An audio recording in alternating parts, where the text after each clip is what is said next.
नमस्कार दोस्तों। तो डोनाल्ड ट्रंप के ऊपर जो आरोप है वो काफ़ी ज़्यादा अब बढ़ते चले जा रहे हैं। जिस तरीके से उन्होंने अपना रुख दिखाया है और वो ट्रेड वेड की धमकी वाला स्टेटमेंट और उसके बाद कतर में जाकर के तमाम बातें बोलना, उसके बाद कल आईफोन के ओनर को बोल देना कि भाई इंडिया में प्रोडक्शन मत करिए। अब एक बड़ी रिपोर्ट उनके खिलाफ जो है वो सामने आ रही है। रिपोर्ट ऐसा नहीं कि पहली बार आ रही है, इसके ऊपर बातचीत बहुत टाइम से चल रही थी। मैं काफ़ी फॉलो भी कर रहा था इस चीज़ को, और अब जब इसके ऊपर एक रिटर्न रिपोर्ट आई है और लोगों ने बात करनी इसके ऊपर शुरू करी है, खासतौर से भारत ने इसको रेड फ्लैग किया है, तो इसके बारे में बात करना बहुत ज़्यादा ज़रूरी है। दो इंपॉर्टेंट डेवलपमेंट्स हुई हैं।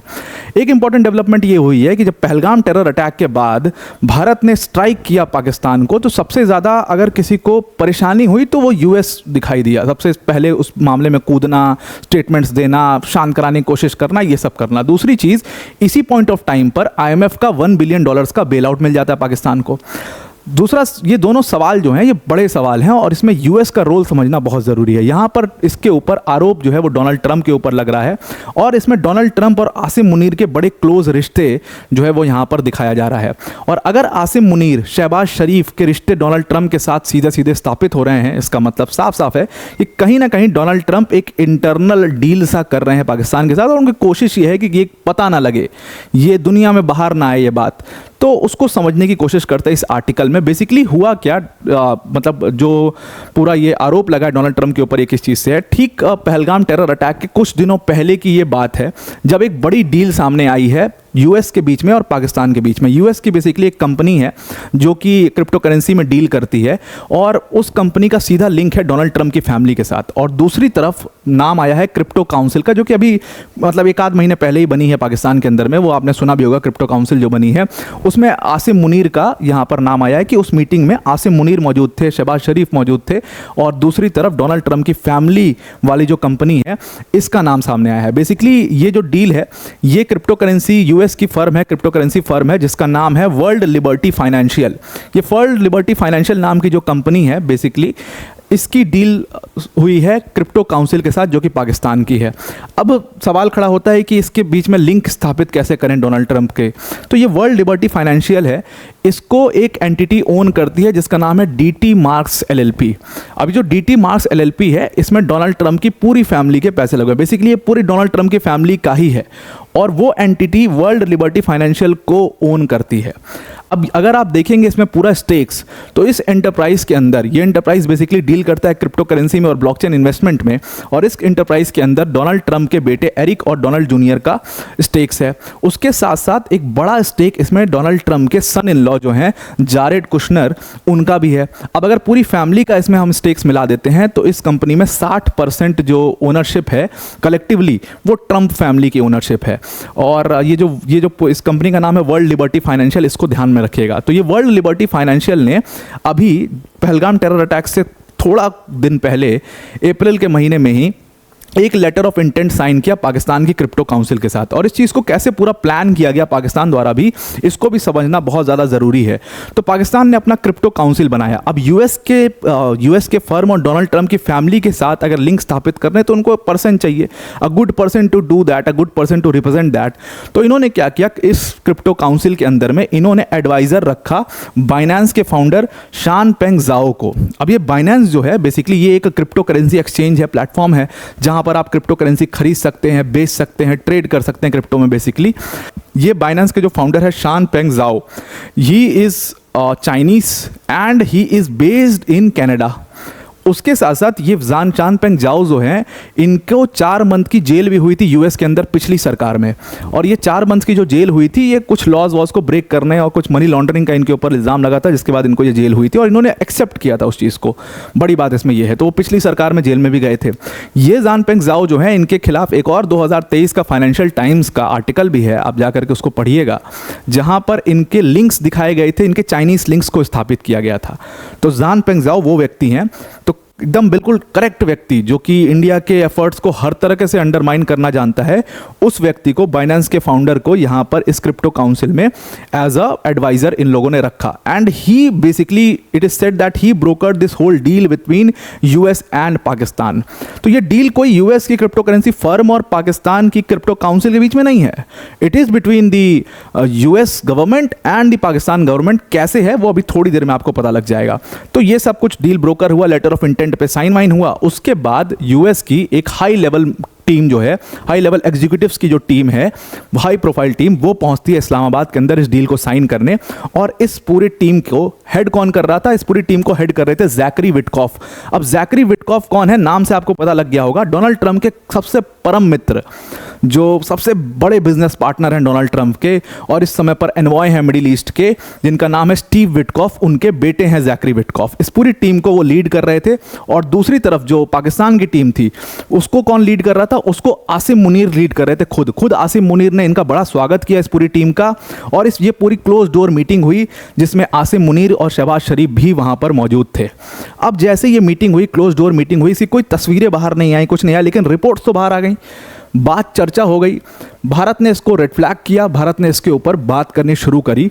और अब ये फाइनली खबर जो है वो बाहर लीक हुई है, बाहर अलग अलग मीडिया प्लेटफॉर्म्स पर कवर होना शुरू हुई है। तो हमारे लिए भी इसको समझना बहुत ज़्यादा ज़रूरी है। अब ये डील जब हुई तो अब इसको छुपाने की कोशिश जो है वो यूएस की तरफ से होने लगी। यूएस में स्टेटमेंट्स जो है जैकरी विटकॉफ का भी आया, डोनाल्ड ट्रंप के सन्स का भी इसमें स्टेटमेंट आया कि it's a totally non political deal, और ये बिजनेस डील है, क्रिप्टो डील है, इससे कोई लेना देना नहीं है पॉलिटिक्स का। क्योंकि उसी के बाद जस्ट बात पहलगाम, अगर पहलगाम टेरर अटैक ना होता तो शायद ये बात कभी बाहर भी ना आ पाती। लेकिन पहलगाम टेरर अटैक के बाद तो ये सारे रेड फ्लैग जो हैं वो खड़े हो गए। सबसे बड़ा रेड फ्लैग ये था कि यूएस तो भाई मतलब अंदर ही अंदर डील कर रहा है पाकिस्तान के साथ, और दुनिया को दिखा रहा है कि नहीं, Pakistan is a terror state, रोग नेशन, ये है वो है, या है वह है, और यहाँ पर ये सब चल रहा है मामला। तो सवाल तो न्यू दिल्ली पूछेगा ही, सवाल तो भारत पूछेगा ही कि भाई बड़े परम मित्र बन रहे थे, तो रेड फ्लैग उठाया गया इसमें। तो फिर कहा कि नहीं, नॉन पॉलिटिकल डील है। लेकिन जिस डील में पाकिस्तान का पीएम मौजूद हो, शहबाज शरीफ मौजूद हो, आसिम मुनीर जिसके ऊपर सारे आरोप लग चुके हैं टेररिज्म को स्पॉन्सर करने के लिए, वो आसिम मुनीर जिसके ऊपर मौजूद हो जिस डील के अंदर, तो क्या वो डील आप नॉन पॉलिटिकल डील कहोगे? बिल्कुल भी नहीं। इसका जवाब आप खुद दे दीजिएगा। इसीलिए ये सारी खिचड़ी पकने के बाद आपने देखा कि आईएमएफ ने $1 बिलियन का, ठीक पहलगाम टेरर अटैक के बाद एकदम क्रूशियल टाइम पर, पाकिस्तान को जब सबसे ज़्यादा ज़रूरत थी, तब $1 बिलियन का जो बेल आउट है, पैकेज है, वो पाकिस्तान को दे दिया है। और इसके ऊपर सवाल खड़ा होना शुरू हो चुके हैं। इसके ऊपर सवाल सीधा सीधा जो यूएस के पहले पेंटागन के एडवाइजर, फॉर्मर एडवाइजर रहे हैं माइकल रूबिन, उन्होंने भी इसके ऊपर सवाल लिखा है, खुल करके ट्रंप एडमिनिस्ट्रेशन को इसमें खरी खोटी उन्होंने सुनाई है। क्योंकि अगर ट्रंप चाहते, अगर ट्रंप एडमिनिस्ट्रेशन चाहता तो वो इसको ब्लॉक कर देते। आईएमएफ का जो तरीका होता है, यूएन का एक तरीका होता है कि आप रिजेक्ट कर सकते हैं, मतलब आप अगेंस्ट में वोट कर सकते हैं, फॉर में वोट कर सकते हैं, या एब्सटेन कर सकते हैं। आईएमएफ में ऐसा कुछ नहीं होता है। आईएमएफ में या तो आपने फॉर में वोट किया है, बेल आउट के फॉर में वोट किया, या आप एब्सटेन कर सकते हैं, रिजेक्ट का कोई ऑप्शन नहीं होता है। तो अगर यूएस चाहता तो कम से कम एब्सटेन तो कर सकता था। यूएस हैज टोटली मतलब उन्होंने इग्नोर करना यहाँ पर पाकिस्तान को शुरू कर दिया, और एकदम मतलब ऐसा कर दिया कि नहीं, हमें तो पता ही नहीं, हम क्या कर सकते हैं इसमें। और इसीलिए क्योंकि यूएस ने उसको ब्लॉक नहीं किया, इसलिए $1 बिलियन का जो बेल आउट था वो पाकिस्तान तक यहाँ पर पहुँच गया। और इसमें कहा जा रहा है कि डोनाल्ड ट्रंप का बहुत बड़ा हाथ है। जैसे ट्रंप बोलते हैं ना कि बराक ओबामा का बहुत बड़ा हाथ रहा ओसामा बिन लादेन को खड़ा करने में, ठीक वैसे ही डोनाल्ड ट्रंप का बहुत बड़ा हाथ रहा है पाकिस्तान का ये टेररिज्म जो स्पॉन्सर हो रहा है। पैसा कहाँ से आ रहा है? वो पैसा यहाँ से आ रहा है, आपको दिख रहा होगा ये पैसा कैसे पहुँच रहा है पाकिस्तान से। और पाकिस्तान का क्रिप्टो काउंसिल का डील वील साइन हो रहा है, मतलब। और डोनाल्ड ट्रंप खड़े होकर के दुनिया के सामने कह रहे हैं कि भाई ट्रेड करो, आपस में समझौता करो, ये करो वो करो, ये बात थी उसमें। और माइकल रूबिन ने बड़ा मतलब खुले तौर पर इसमें लिखा है कि पाकिस्तान क्या है? पाकिस्तान बेसिकली एक पपेट है चाइना का। और डोनाल्ड ट्रंप हमेशा कहते रहते हैं कि चाइना जो है वो हमारा दुश्मन है, चाइना जो है हमारे इंटरेस्ट को अंडरमाइन करता है, दुनिया भर की ये सब चीज़ें हैं। और वो हमारा जियोपॉलिटिकल एनिमी तक भी कह दिया है डोनाल्ड ट्रंप ने चाइना को लेकर के। तो Pakistan is a puppet of China. Pakistan का जो ग्वादर पोर्ट है वो चाइना का मतलब स्ट्रिंग ऑफ पर्ल्स का पहला पॉइंट है। पाकिस्तान में सीपैक कॉरिडोर पूरा बन रहा है, उसमें चाइना ने $40 बिलियन इन्वेस्ट किया हुआ है। तो बेसिकली जो ये बेल आउट पैकेज आईएमएफ का मिला है पाकिस्तान को, वो तो इनडायरेक्टली चाइना को मिल रहा है एक तरीके से, और ट्रंप उसको रोक भी नहीं रहे हैं। तो क्या ट्रंप सच में अंदर ही अंदर पूरा डील कर रहे हैं? और माइकल रूबिन ने इसमें बताया कि पाकिस्तान एक सबसे करप्ट नेशन है। ये बात पूरी दुनिया को पता है, पाकिस्तान से बड़ा करप्ट नेशन हो नहीं सकता है। पाकिस्तान टेररिज्म को स्पॉन्सर करता है, ये बात ट्रंप भी जानते हैं, ये बात जी जिनपिंग भी जानते हैं, ये बात पूरी दुनिया जानती है कि पाकिस्तान टेररिज्म को स्पॉन्सर करता है। क्योंकि ये बात तो खुल करके दुनिया के सामने आ चुकी है। जब भारत ने स्ट्राइक किया, ऑपरेशन सिंदूर किया और कई सारे आतंकवादियों से मारे गए, तो आतंकवादियों के जो फ्यूनरल हुए खुल करके इमेजेस सामने आई। उसमें कौन पहुंचा? आर्मी के सारे चीफ्स पहुंचे। और मिलिट्री ऑफिसर्स अगर जा रहे हैं और उसमें आसिम मुनीर की अगर मतलब आसिम मुनीर की इजाज़त ना हो तो क्या मिलिट्री ऑफिसर जा सकते हैं? बिल्कुल नहीं जा सकते। तो मतलब Asim Munir is basically sponsoring this terrorism, and this Asim Munir is doing a deal with Zachary Witkoff, with Steve Witkoff, basically with Donald Trump family, और उनकी कंपनी के साथ वो डील कर रहा है आसिम मुनीर। वो उसके ऑफिसर्स जा करके आतंकवादी के फ्यूनरल में जा रहे हैं। और अभी ट्रंप ने, आपको देखा भी होगा वो तस्वीर जहाँ पर एक डेजिग्नेटेड टेररिस्ट के साथ में फ़ोटो भी खिंचाई है कतर के अंदर। तो यहाँ से एक पूरा जो लिंक है वो स्थापित होता है और एक बड़ा सवाल खड़ा होता है डोनाल्ड ट्रंप के ऊपर कि क्या डोनाल्ड ट्रंप ऐसे अंदर ही अंदर पाकिस्तान के साथ डील कर रहे हैं और दुनिया को कुछ और दिखाने की कोशिश कर रहे हैं? क्या वो, उनको ये लग रहा है कि इंडिया को समझ में नहीं आ रहा है या रेड फ्लैग खड़ा नहीं हो सकता? तो रेड फ्लैग खड़ा हो सकता है, इंडिया सारी चीज़ों पर नज़र रखता है।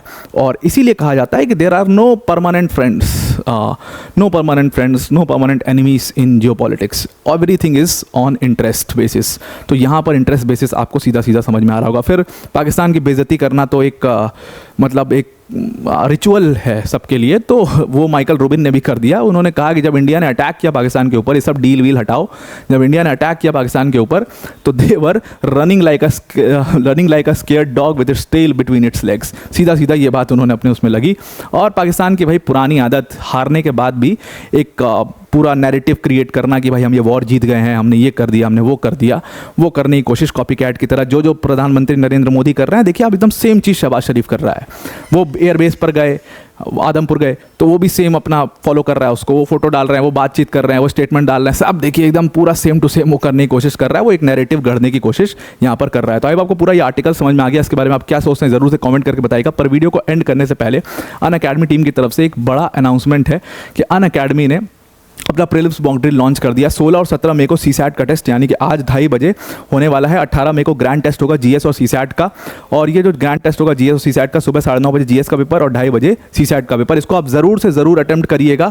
डिस्क्रिप्शन में इसके लिंक है, उस लिंक पर क्लिक करके आप फ्री ऑफ कॉस्ट इसके लिए एनरोल कर सकते हैं। हज़ारों बच्चे इस टेस्ट के लिए एनरोल कर रहे हैं हर साल, और ऑल इंडिया रैंकिंग इनको इसमें मिलती है, बहुत बड़े अवार्ड्स भी वो इसमें जीत सकते हैं। तो ज़रूर से इसके लिए आप एनरोल करिएगा। डिस्क्रिप्शन में इसके लिंक है। आई होप आपको पूरा आर्टिकल समझ में आ गया होगा। आज के लिए इतना ही। Thank you and have a nice day.